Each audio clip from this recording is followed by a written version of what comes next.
The emergency room doors of Seoul National University Hospital exploded inward at 3:47 in the morning. 6 men in black suits poured through like a dark wave, their presence immediately silencing the usual chaos of the night shift. In the center of them strode a 7th man, tall and broad-shouldered, carrying an elderly woman in his arms as though she weighed nothing at all. His face was a mask of controlled fury and barely concealed terror. "Someone help my mother. Now." Dr. Grace Adeyemi looked up from the suture she was placing in a teenager's lacerated arm, her dark eyes sharp despite being 22 hours into her shift. The intern beside her gasped, but Grace's hands remained steady as she tied off the final stitch.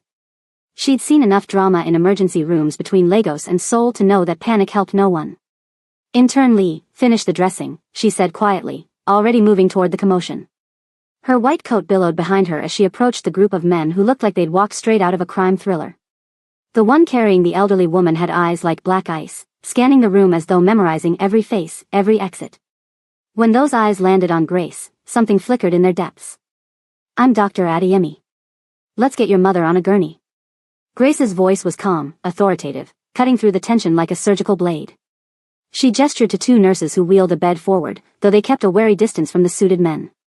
The man, he couldn't have been older than 36, lowered his mother onto the gurney with surprising gentleness. His jaw was clenched so tight Grace could see the muscle jumping beneath his skin. "She's been in pain for hours. Vomiting. Fever. Fix her." It wasn't a request. It was a command from someone clearly accustomed to being obeyed without question.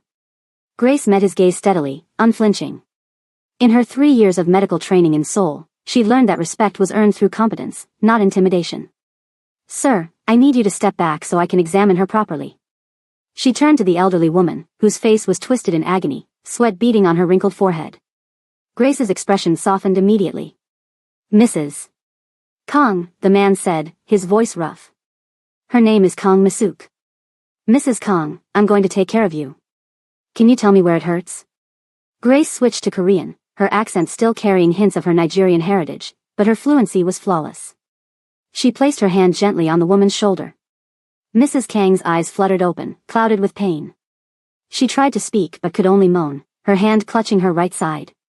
Grace's trained eyes took in everything, the defensive posturing, the location of the pain, the grayish pallor of her skin, the rapid shallow breathing. "Right upper quadrant pain, guarding, fever, nausea," Grace murmured, already running through differentials in her mind. She pressed carefully on Mrs. Kang's abdomen, watching the woman's face. When she released the pressure, Mrs. Kang cried out. "Positive Murphy's sign. We need an ultrasound, CBC, comprehensive metabolic panel, and lipase. Now." The nurses sprang into action, but the man, Kang something, she assumed, stepped forward, his presence overwhelming. "What's wrong with her? Is she dying?" For the first time since he'd stormed in, Grace heard genuine fear crack through his authoritative veneer. She looked up at him, and in that moment, saw past the expensive suit, the dangerous aura, the bodyguards. She saw a terrified son. "I believe your mother has acute cholecystitis. Her gallbladder is inflamed, likely due to gallstones. It's serious, but treatable. We'll need surgery, probably within the next few hours." Grace kept her voice calm but honest. She'd learned early in her training that families could handle bad news. What they couldn't handle was being lied to or patronized. "Surgery?" His face paled slightly. "How dangerous?" "Mr. Kong." "Han Jaiwan," he interrupted, his eyes never leaving his mother's face. "My name is Han Jaiwan. Mr. Han, your mother is in significant pain and there's risk of the gallbladder rupturing, which would cause peritonitis, an infection in the abdominal cavity. But this is a routine surgery. We perform dozens every month. Our surgeon, Dr. Park, is one of the best in Seoul." Grace placed her hand briefly on his arm, a gesture of reassurance she'd seen work wonders with anxious families. "Your mother is not going to die. Not on my watch." Something shifted in Han Jaiwan's expression. His eyes, which had been hard as obsidian, softened fractionally as he looked at this Nigerian doctor with her steady gaze and confident demeanor. Around him, his men stood like statues, hands crossed in front of them, but Jaiwan barely noticed them. All his attention was fixed on this woman who spoke to him without fear, who touched his arm without hesitation, who made promises about his mother's life with the kind of certainty he usually only heard from himself. "Do whatever it takes," he said quietly. "Money is no object. Get your best people." "We always do, Mr. Han." Grace smiled slightly. Now, I need you to wait outside while we prep your mother for surgery. You can't help her by hovering, and you're taking up valuable space in my emergency room.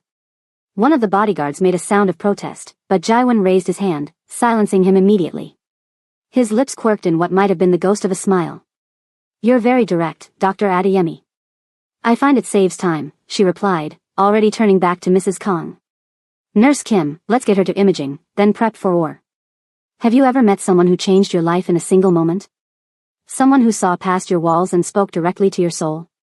Drop a comment and tell us about that moment.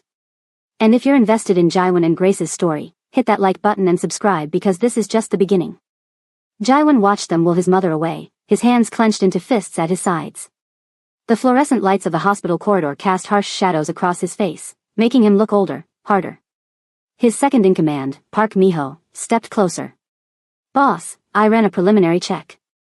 The doctor is clean. Nigerian national, here on a medical training visa. Top of her class at University of Lagos, accepted into Seoul National's residency program 2 years ago. No criminal record, no debts, no connections to any rival organizations. Jaiwan nodded absently, but his mind was elsewhere. He kept replaying the moment Dr. Adeyemi had touched his arm, the warmth of her hand seeping through the expensive fabric of his suit. No one touched him casually. People either cowered from him or approached with calculated intention. But she had reached out with simple human compassion, and something in his chest had cracked open. Find out everything else. Where she lives, who her friends are, her daily routine. But discreetly, Miho. I don't want her scared. Miho's eyebrows rose fractionally, but he nodded. In 15 years of working for Han Jaiwan, he'd never heard his boss express concern for anyone's feelings outside of his mother. This was new territory. The surgery took 3 hours. Jaiwan paced the waiting room like a caged tiger, his men maintaining a perimeter that kept other anxious families at a respectful distance.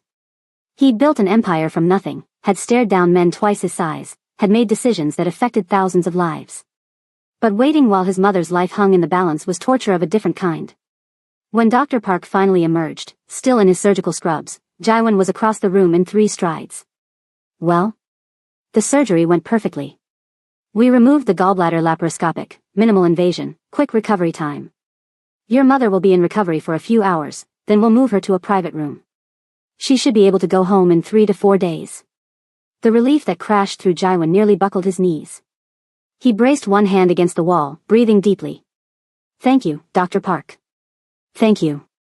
Don't thank me. Thank Dr. Adeyemi. Her quick diagnosis saved your mother's life. Another few hours and that gallbladder would have ruptured. She caught it just in time.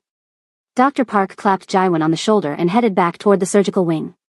Jaiwan found Grace 2 hours later in the doctor's lounge, slumped in a chair with a cup of coffee balanced precariously in her hand.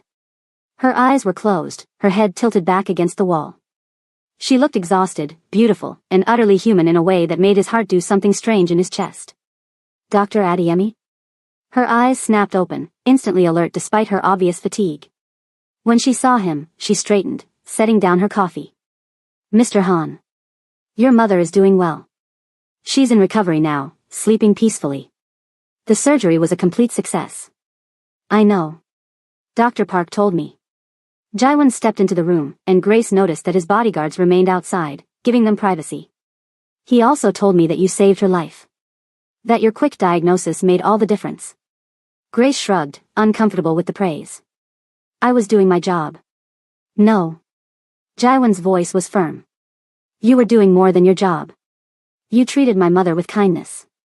You treated me with respect even when I came in here acting like. He searched for the word. Like a terrified son trying to control an uncontrollable situation? Grace offered, a small smile playing at her lips. Exactly that. Jaiwan found himself smiling back, a rare genuine expression that transformed his face from intimidating to handsome. I want to thank you properly. Please, allow me to take you to dinner. Grace's eyebrows rose. Mr. Han, that's not necessary. Really, I was just doing your job, I know. But I'm not asking as a grateful family member. I'm asking as a man who would very much like to get to know the woman who told him to get out of her emergency room. His eyes held hers, and Grace saw something vulnerable there, something that made her pause. She should say no. She knew she should. This man radiated danger, power, and complications she didn't need in her already demanding life. But there was something about the way he looked at her, like she was a puzzle he desperately wanted to solve, that made her hesitate. I finish my shift in 4 hours, she heard herself say. And I'll be too tired for anything fancy. 4 hours, Jaiwan repeated, his smile widening. I'll be here. He was true to his word. When Grace emerged from the hospital at 8 in the morning, squinting in the early sunlight, Jaiwan was waiting beside a sleek black car. He'd changed from his suit into dark jeans and a simple black sweater that somehow made him look both more approachable and more dangerous. You look exhausted, he observed. 26-hour shift, Grace replied, stifling a yawn. I'm not exactly at my most charming right now. I disagree. Jaiwan opened the car door for her. Where would you like to eat? Grace slid into the car, the leather seat so comfortable she nearly groaned. Somewhere quiet. And please, no seafood. I can't handle the smell after the night I've had. Jaiwan instructed his driver in rapid Korean, then turned to Grace. I know a place. Small, family-owned, best bibimbap in Seoul. And it's quiet at this hour. The restaurant was tucked away in a narrow street in Insadong, the kind of place tourists never found. The elderly woman who ran it greeted Jaiwan with obvious familiarity and didn't even blink at his bodyguards, who positioned themselves discreetly outside. You come here often? Grace asked as they settled into a private corner booth. My mother used to bring me here when I was a child. Before. Jaiwan trailed off, his expression darkening. Before things changed. Grace waited, giving him space to continue or not. It was a skill she'd learned as a doctor. Sometimes silence was the best medicine. I grew up poor, Jaiwan said finally, his fingers tracing patterns on the table. My father died when I was 8. Drunk driver. My mother worked 3 jobs to keep us fed, to keep me in school. She cleaned offices at night, worked in a factory during the day, took in laundry on weekends. She never complained, never let me see her cry, but I knew. I knew we were one bad month away from being on the streets. That must have been terrifying, Grace said softly. It was. But it also taught me that the world doesn't care about your struggles. No one was going to save us. I had to save us. His eyes met hers, hard and honest. So I did. In ways that weren't always legal or moral. But I made sure my mother never had to work herself to death again. I made sure she had a home, security, everything she'd sacrificed for me. Grace absorbed this, understanding the subtext. And now you're the one people are afraid of. Yes. Jaiwan didn't look away. Does that scare you? Should it? Grace countered. Probably. A ghost of a smile crossed his face. Most people can't get away from me fast enough once they know who I am. I'm not most people, Mr. Han. Grace leaned forward. I grew up in Lagos. I've seen poverty, violence, corruption. I've treated gunshot victims in hospitals where we barely had enough supplies. I've held the hands of dying patients while their families wailed outside. Life has taught me that people are complicated. Good people sometimes do bad things. Bad people sometimes do good things. And everyone has a story that made them who they are. The food arrived, steam rising from the stone bowls, but neither of them moved to eat. Jaiwan was staring at Grace like she'd just spoken in a language he'd forgotten existed. Tell me your story, he said quietly. Please. Grace picked up her chopsticks, buying herself a moment to gather her thoughts. My father was a doctor. A good one. He ran a small clinic in one of Lagos's poorest neighborhoods, treating people who couldn't afford the big hospitals. He never turned anyone away, even when they couldn't pay. My mother thought he was foolish, throwing away money we needed, but he always said the same thing, Grace, medicine is a calling, not a business. She paused, mixing the vegetables and rice in her bowl. He died when I was 16. Malaria. The irony wasn't lost on anyone, a doctor who spent his life saving others, dying from a preventable disease because he'd given away so much that we couldn't afford his own treatment until it was too late. Jaiwan's hand moved across the table, covering hers. The gesture was instinctive, comforting, and Grace found she didn't want to pull away. I'm sorry, he said, and she could hear that he meant it. Thank you. After he died, I had a choice. I could be angry at him for leaving us with nothing, or I could honor what he tried to teach me. So I studied. I worked 3 jobs like your mother, put myself through medical school, and when Seoul National offered me a residency position, I took it. Even though it meant leaving everything familiar behind. That takes courage, Jaiwan said. Or stubbornness. Grace smiled.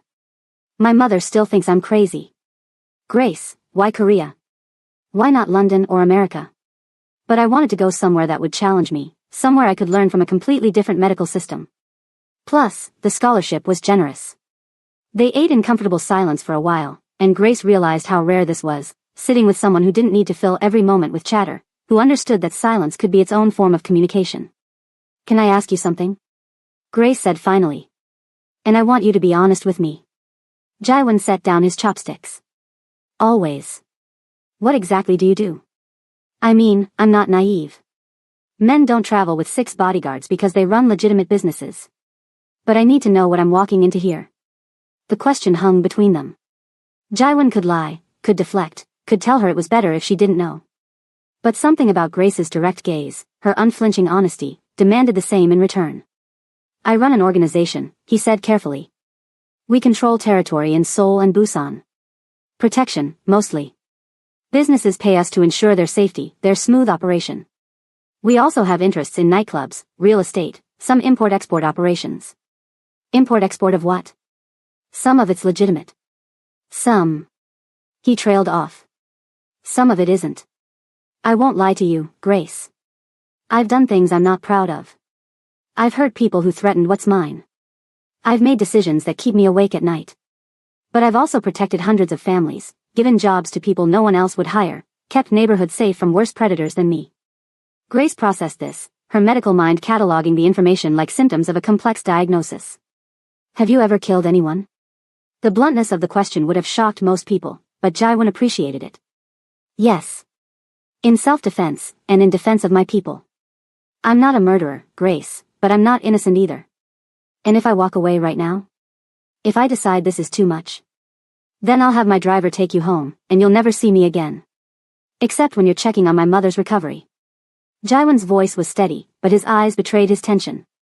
"But I hope you won't. Because in 26 hours of knowing you, you've made me feel more human than I have in years." Grace stared at him, this dangerous man who spoke with such raw honesty, who looked at her like she held something precious he'd lost long ago.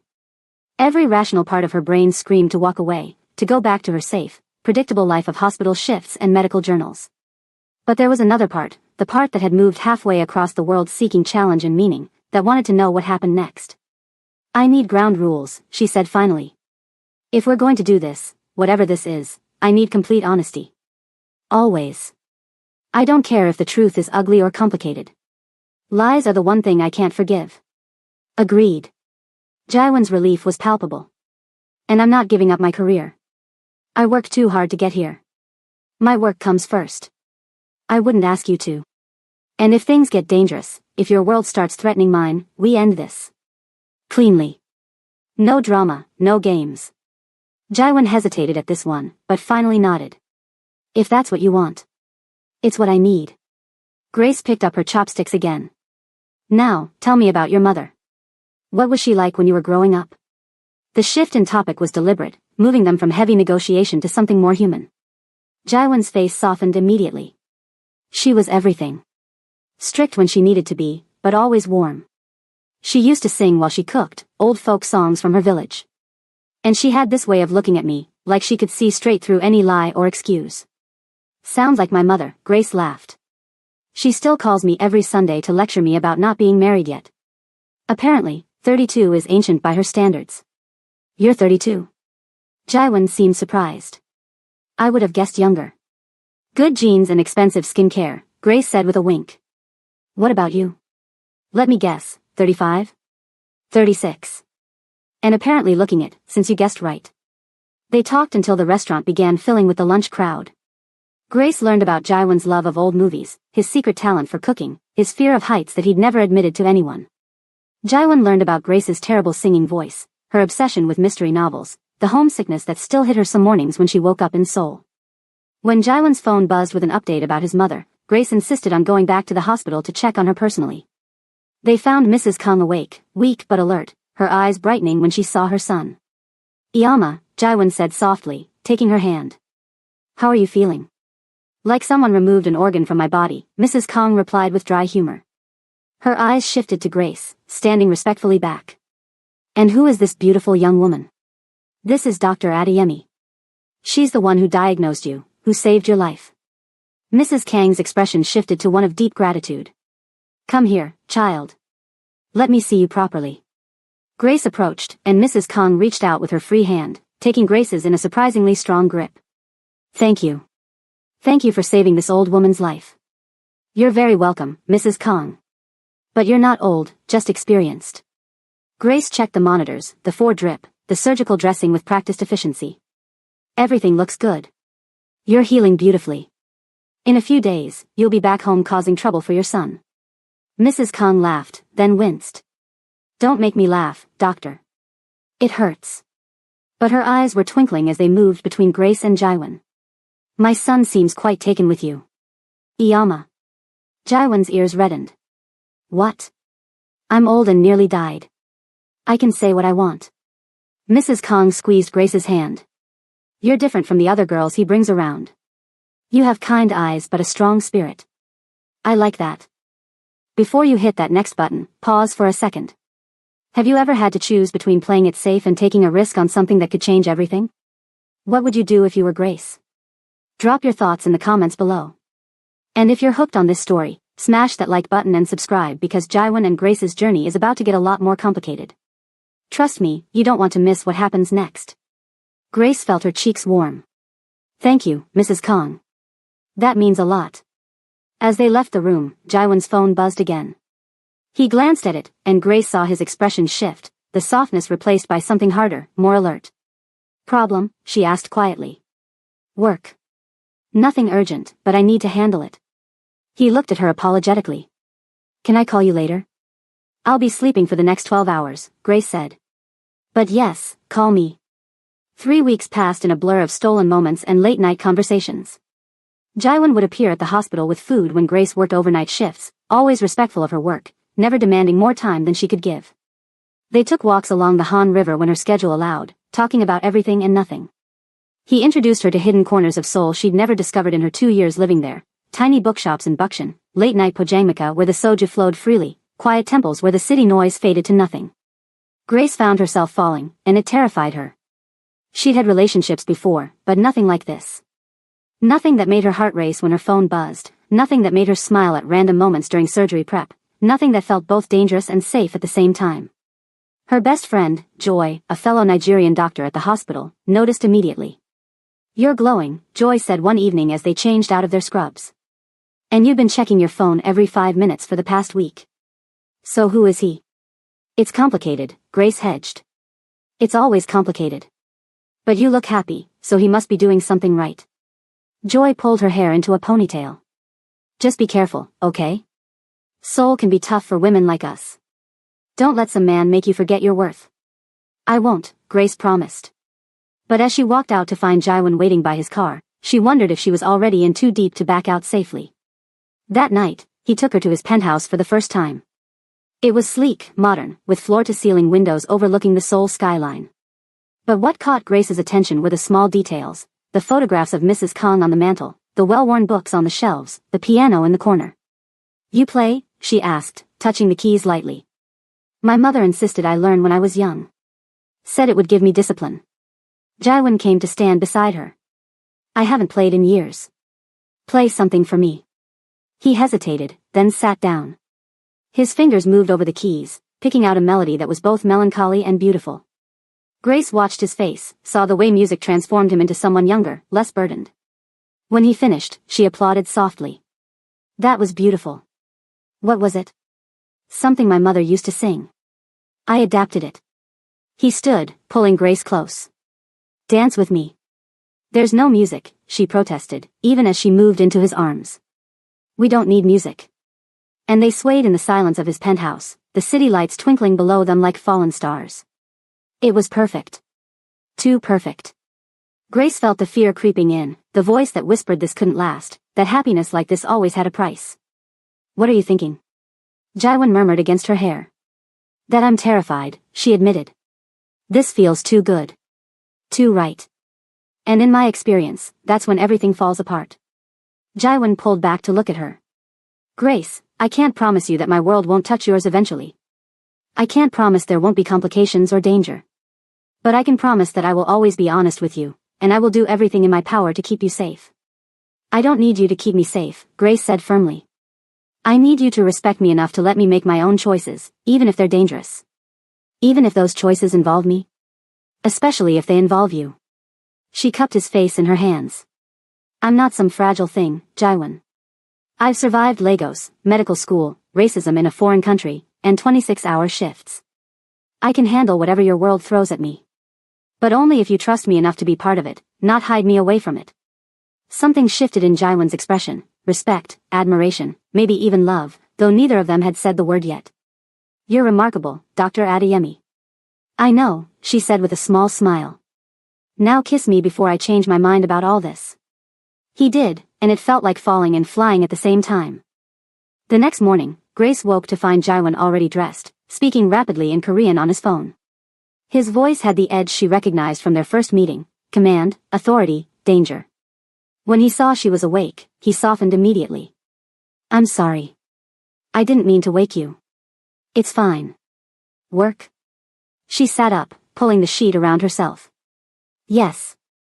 Nothing for you to worry about. But his eyes said otherwise. Jaiwan. Grace's voice was firm. What's wrong? He sat on the edge of the bed, running his hand through his hair. There's been some territorial disputes. A rival organization is pushing into areas we control. It's being handled, but it could get violent. Yes. He looked at her, his expression torn. Grace, maybe it would be better if we took a break. Just until things settle down. I don't want you caught in the crossfire. Grace felt ice flood her veins. Is this you protecting me, or is this you pushing me away because things are getting real? Both, he admitted. I care about you too much to risk you getting hurt because of me. If they find out about you, if they try to use you to get to me, then we'll deal with it together. Grace stood, wrapping the sheet around herself like armor. You don't get to make this decision for me, Jaiwan. We agreed. Honesty, remember? Not protection disguised as consideration. You don't understand what these people are capable of. Then explain it to me. Grace's voice rose. Stop treating me like I'm too delicate to handle the truth. I'm a doctor. I see the worst of humanity every single day. I've held people while they died, told families their loved ones didn't make it, made decisions that meant someone lived or someone died. Don't you dare treat me like I can't handle your reality. Jaiwan stood, his face a mask of conflicting emotions. 2 weeks ago, a rival gang kidnapped the girlfriend of one of my men.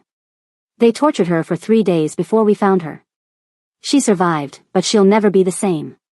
That's what I'm trying to protect you from, Grace. That's the reality of my world. The words hung in the air between them, brutal and honest. Grace felt her stomach clench, but she forced herself to hold his gaze. And what happened to the people who took her? They don't exist anymore. His voice was flat, final. Grace nodded slowly, processing. I understand the risks, Jaiwan. I do. But pushing me away doesn't protect me. It just means I'll face those risks alone, without you. Is that what you want? No. The word was torn from him. God, no. But Grace, if something happened to you because of me. It would be my choice, she interrupted. My risk to take. You don't get to decide what I can handle. She moved closer, placing her hand on his chest, feeling his heart racing beneath her palm. I'm not asking you to promise me safety. I'm asking you to promise me honesty and respect. Can you do that? Jaiwan covered her hand with his eyes searching her face. You're sure about this? Once you're really in my world, once people know about us, there's no going back to normal. I left normal behind when I moved to Seoul, Grace said. I left it behind when I decided to have dinner with a dangerous man who stormed into my ER at 3 a.m. I'm not looking for normal, Jaiwan. I'm looking for real. And this, whatever this is between us, feels more real than anything I've experienced in years. He kissed her then, desperate and grateful, and Grace knew they'd crossed a line they could never uncross. She should have been scared. Part of her was. But a larger part felt alive in a way she hadn't since her father died, like she'd been sleepwalking through her life and had finally woken up. I need to go handle this situation, Jaiwan said when they finally broke apart. But tonight, I want you to meet some of my people. If you're going to be part of my world, they need to know you're under my protection. I know you don't need protection, he interrupted gently. But in my world, this is how we show respect. How we tell everyone that you matter to me, that anyone who touches you answers to me. Can you accept that? Grace considered, then nodded. As long as it's clear that I'm not your property. I'm your partner. There's a difference. There is, Jaiwan agreed. And anyone who doesn't understand that difference will learn quickly. His phone buzzed again, insistent. I have to go. My driver will take you home when you're ready. After he left, Grace stood at the window, looking out at Seoul spread below her. Joy's words echoed in her mind. Be careful, don't let some man make you forget your worth. But this wasn't about forgetting her worth. This was about choosing to see where this path led, even knowing it might lead somewhere dark. That evening, Grace dressed carefully. Not too formal, not too casual. She settled on black slacks and a deep green blouse that brought out the richness of her skin tone. When Jaiwan's driver arrived, she took a deep breath and stepped into the car. They drove to a building in Gangnam, nondescript from the outside but clearly expensive. The driver led her through a private entrance and up an elevator that required a key card. When the doors opened, Grace found herself in what looked like a high-end restaurant, though the only occupants were a dozen men in dark suits, all of whom turned to look at her. Jaiwan was there immediately, his hand warm on her lower back. Everyone, this is Dr. Grace Adeyemi. Grace, these are my senior people, the men who help me run my organization. A stocky man with a scar across his cheek stepped forward. Park Miho, boss's right hand. We met briefly at the hospital. I remember, Grace said, shaking his hand firmly. You ran a background check on me. Miho's eyebrows rose, and several of the other men chuckled. You told her, he asked Jaiwan. I told her everything, Jaiwan replied calmly. Dr. Adeyemi doesn't appreciate being kept in the dark. Over the next hour, Grace met the rest of Jaiwan's inner circle. There was Kim Taejun, who handled their real estate operations. Lee Sangwoo, in charge of security. Choi Jae-min, their financial strategist. Each man assessed her with varying degrees of skepticism and curiosity. Grace met their gazes steadily, answering questions about herself when asked, asking her own questions in return. So you're a doctor, Taejun said over dinner. What do you think about what we do? It was a test. Grace could feel everyone waiting for her answer. I think you're men who've chosen a particular path for particular reasons. I think life is complicated and people are more than their worst choices. And I think if Jaiwan trusts you with his life and his mother's safety, then you must have some redeeming qualities. Diplomatic, Sangwoo observed. But do you judge us? I judge everyone, Grace replied. It's part of being a doctor. You assess, you diagnose, you decide on treatment. But judgment isn't the same as condemnation. I've treated murderers and saints in my ER. My job isn't to decide who deserves care, it's to provide it regardless. Even to people like us? Jae-min asked quietly. Grace looked at him directly. If you came into my ER bleeding, I would save your life without hesitation. What you do outside my hospital is between you and your conscience. But in my ER, everyone gets treated the same. Jaiwan's hand found hers under the table, squeezing gently. She could feel his pride, his relief that she was holding her own with these dangerous men. I like her, Miho announced. She's got spine. About time you found someone who doesn't cower every time you frown. The evening relaxed after that. They shared food, told stories, carefully edited ones, Grace suspected, but stories nonetheless. She learned that Taejun had 3 daughters he adored, that Sangwoo was putting his younger brother through university, that Jae-min sent money home to his elderly parents every month. These were men with families, with people they loved and protected. It made their criminal activities no less wrong, but it made them undeniably human. As the dinner was ending, Jaiwan's phone buzzed. He glanced at it, and his expression hardened. Everyone out. Now. Except Miho. The room cleared in seconds, the men moving with military precision. Jaiwan turned to Grace. You should go too. No. Grace stayed seated. You said I'm part of your world now. Whatever this is, I'm staying. Jaiwan looked like he wanted to argue, but Miho spoke first. Let her stay, boss. If she's going to be with you, she needs to understand all of it. Jaiwan's jaw clenched, but he nodded. The Volkov family just moved on one of our clubs in Itaewon. 3 of our people are dead. They left a message, they know about you, Grace. They have photos. They're threatening to come after you if I don't cede territory.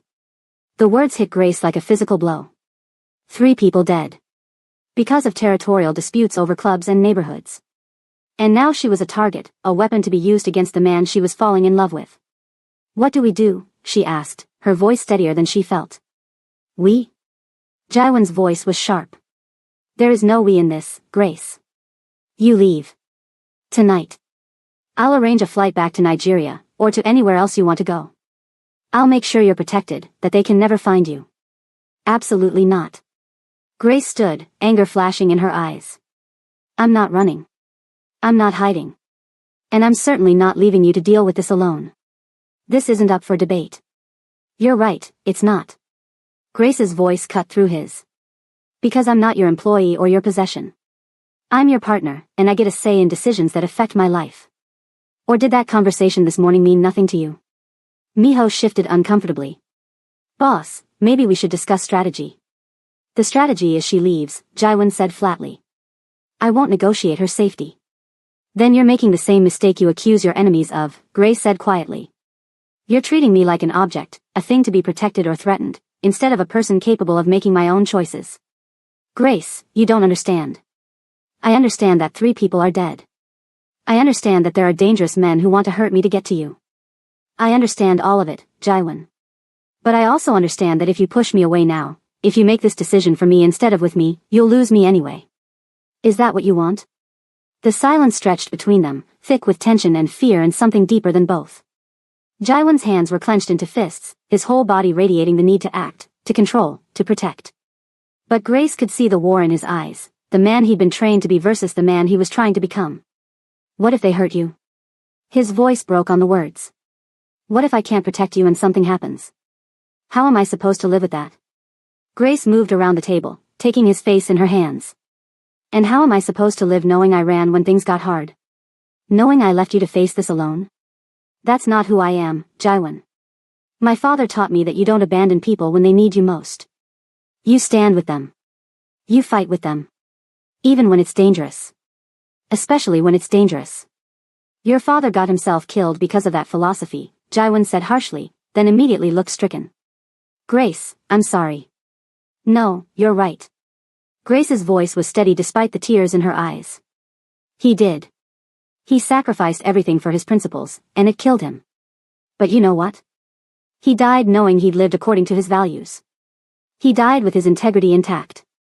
Can you say the same about the people in your world who hide, who run, who sacrifice others to save themselves?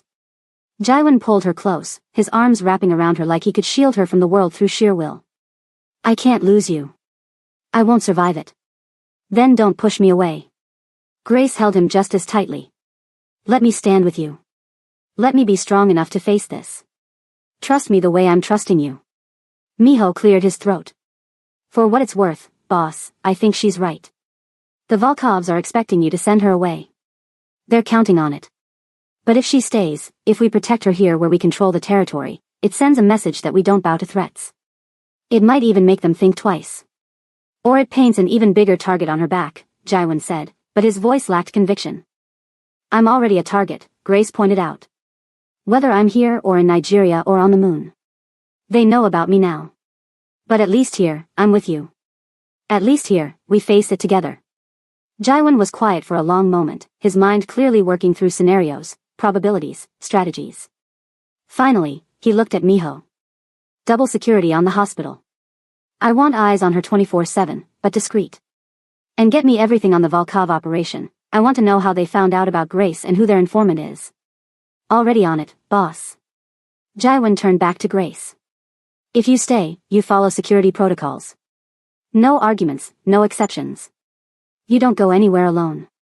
You check in regularly. And if the situation escalates, if I say you need to leave, you go. Immediately. Can you agree to that? Grace considered, then nodded. As long as you promise to include me in decisions, not just issue orders. And as long as you understand that I'm not giving up my work. I have patients who depend on me. The hospital is actually one of the safer places, Miho offered. Public, lots of witnesses, security cameras everywhere. We can work with that. Fine, Jaiwan said, though he looked far from happy about it. But Grace, if anything happens. We'll deal with it together, she finished firmly. That's what partners do. The next 2 weeks were tense.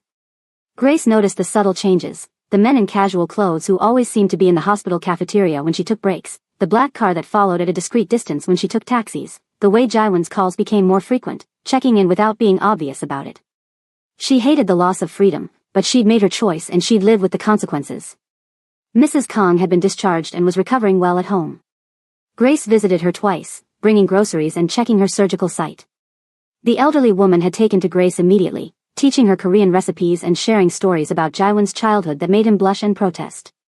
He was such a serious boy, Mrs. Kong said one afternoon, showing Grace old photographs.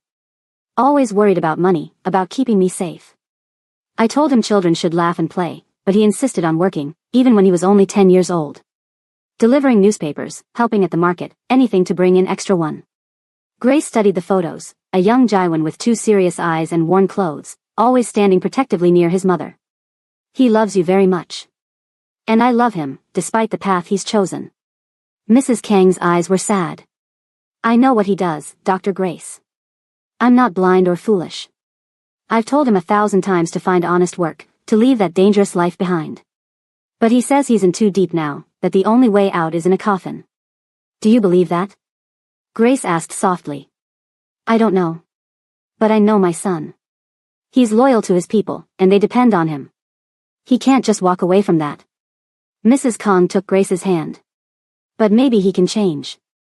Maybe with the right person beside him, he can become something better. I see how he looks at you, child. Like your water, and he's been dying of thirst. Don't give up on him. I won't, Grace promised, though fear still gnawed at her.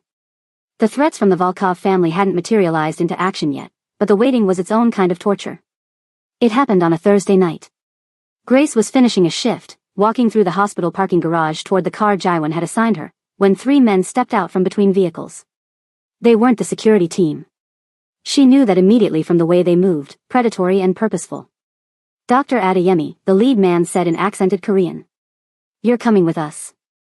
Grace's hand went to her phone, but one of the men was faster, knocking it from her grip. Training kicked in, the self-defense classes she'd taken in Lagos, the simulation drills from medical school. She screamed, loud and piercing, and drove her keys toward the nearest man's face. Then everything happened at once. Her security team materialized from the shadows, weapons drawn. The Volkov men reached for their own guns. Grace dropped to the ground, covering her head as shots echoed through the concrete space. It was over in seconds, but those seconds felt eternal. When silence fell, Grace looked up to find all 3 Volkov men on the ground, subdued or unconscious. Her security team leader, a man named Hwang, was speaking rapidly into his radio. Target is secure. 3 hostiles apprehended. Send cleanup crew. Grace's hands were shaking as Hwang helped her to her feet. Are you injured, Dr. Adeyemi? No. No, I'm fine. But she wasn't fine. She'd just witnessed violence, real violence, and it was different from the aftermath she saw in the ER. This was immediate, personal, terrifying. Jaewon arrived within 15 minutes, his face white with fury and fear. He pulled Grace into his arms, checking her for injuries himself despite her protests that she was unharmed. I should have insisted you leave. I should have. Stop, Grace said, her voice muffled against his chest. This isn't your fault. And I'm okay. Shaken, but okay. They tried to take you. His voice was raw. They came for you in a hospital parking garage, and if it hadn't been for Hwang's team. But there was a team, Grace interrupted. Your people protected me. The system worked. And I'm here. I'm safe. Jaewon pulled back, cupping her face. I need to end this. Tonight. The Volkovs crossed a line, and there has to be consequences. What are you going to do? What I have to. His eyes were hard, the gentleman who played piano and cooked for his mother replaced by the gang leader who'd built an empire through force and fear. Go home. Miho will take you to the penthouse. Stay there until I come back. For once, Grace didn't argue. She was exhausted, shaking with delayed shock, and she knew Jaewon needed to handle this his way. She let Miho drive her to the penthouse, accepted the tea he made her, and curled up on Jaewon's couch to wait. He returned at dawn, his knuckles bruised, his clothes disheveled, but alive. Grace stood when he entered, and they stared at each other across the room. It's done, Jaewon said quietly. The Volkovs have agreed to back off. There's a new territorial arrangement. You're safe now. What did you do? Grace asked, though part of her didn't want to know. What was necessary? Nothing more, nothing less. He moved toward her. Grace, I understand if this is too much. If you can't be with someone who She kissed him, hard and desperate, cutting off his words. When they broke apart, both breathing heavily, she said, I was terrified tonight. Not just of those men, but of losing you. Of making a mistake that got you killed. But I don't regret staying. I don't regret choosing you. Even knowing what I'm capable of. Especially knowing that. Because I also know you did it to protect me, to protect your people. You're not a monster, Jaiwan. You're a man making impossible choices in an impossible situation. And I love you for trying to be better, even when the world makes it so damn hard. The words hung in the air, I love you. Neither had said it before, both too afraid of the vulnerability it represented. Jaiwan's eyes widened, then softened. I love you too, he said hoarsely. God help me, I love you so much it terrifies me. They held each other as the sun rose over Seoul, two people from different worlds who'd somehow found each other in the chaos. It wasn't a fairy tale ending. The dangers of Jaiwan's world still existed, and Grace's work would always demand most of her time and energy. But they'd made a choice, to face those challenges together, to build something real amid the uncertainty. 6 months later, Grace moved into the penthouse officially. Mrs. Kong had recovered fully and visited often, delighted to have someone who appreciated her cooking and didn't mind her matchmaking hints about grandchildren.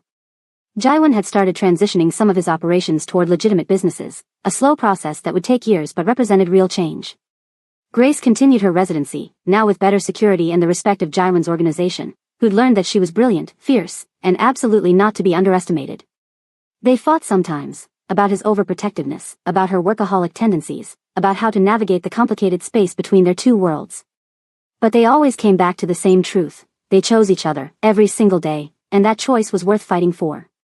On a quiet evening, Grace stood at the penthouse window watching the city lights, Jaiwan's arms wrapped around her from behind.